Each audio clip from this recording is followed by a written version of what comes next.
Quadratic equation का कोई भी क्वेश्चन हो उसकी फॉर्म होनी चाहिए ax square plus B X plus C equal to 0।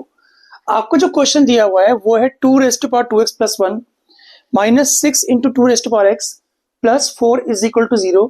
तो क्या ये क्वेश्चन क्वाड्रेटिक का है या फिर नहीं, चेक करते हैं। यहाँ पर ना तो x है ना ही x स्क्वायर है, तो कैसे करें इस क्वेश्चन को।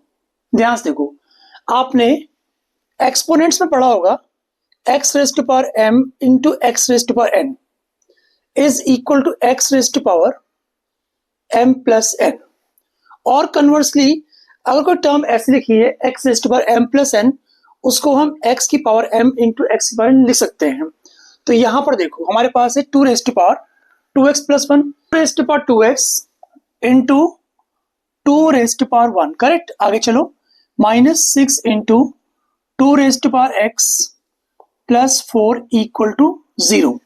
आगे देखो, एक रूल और पढ़ा आपने, x raise to power m whole raise to power n, इसको हम x raise to power mn कर सकते हैं। या फिर अगर सुनो, अगर ऐसे x raise to power n whole power m is equal to x raise to power mn होता है, तो उसके हिसाब से हम लिख सकते हैं इसको 2 raise to power x whole raise to power 2 into 2 minus 6 into 2 raise to power x plus 4 equal to 0।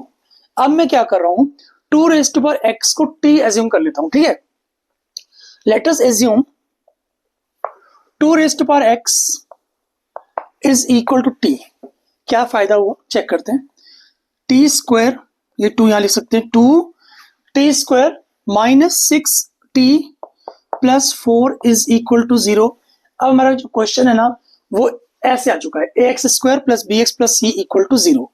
अब मैं क्या करने वाला हूं, पूरी इक्वेशन आप चेक कर लो, पूरी इक्वेशन 2 से डिविजिबल है, तो हम क्या करते हैं 2 से डिवाइड करते हैं throughout, both the sides dividing by 2, we get t square minus 3t plus 2 is equal to 0।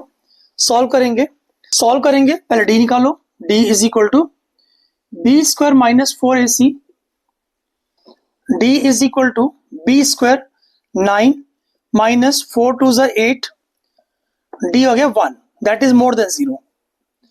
तो roots are real and distinct. Correct, आगे चलते हैं। सो t क्या बनेगा, t बनेगा minus b plus minus root d upon 2a। तो t is equal to minus b मतलब 3 plus minus root d मतलब root of 1 that is 1 upon 2a means 2। यानी कि t आपके पास दो वैल्यूज आ गई हैं, 3 प्लस 1 4 अपॉन 2 और एक आ गया 3 माइनस 1 2 अपॉन 2। t की दो वैल्यूज आ चुकी हैं, या तो 2 या फिर 1। इसके बाद हम क्या करेंगे, t हमने क्या एज्यूम किया था 2 रेज़ टू पावर x, उसको यहां पर पुट कर लेंगे। 2 रेज़ टू पावर x एक बार ले लेंगे हम लोग 2 के इक्वल, और 2 रेज़ टू पावर x एक बार ले लेंगे 1 के equal.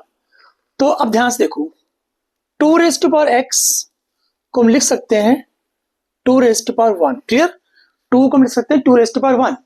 When bases are equal so powers are also equal, तो मतलब x क्या आ गया आपका 1 के इक्वल आ गया। ऐसे ही अगर 2 रेज़ टू पावर x 1 के इक्वल हो तो यहां पर 2 कैसे लाएं, ध्यान से देखो, हम लिखेंगे 2 raise to power x is equal to anything raise to power 0 is 1, always anything raise to power 0 is 1।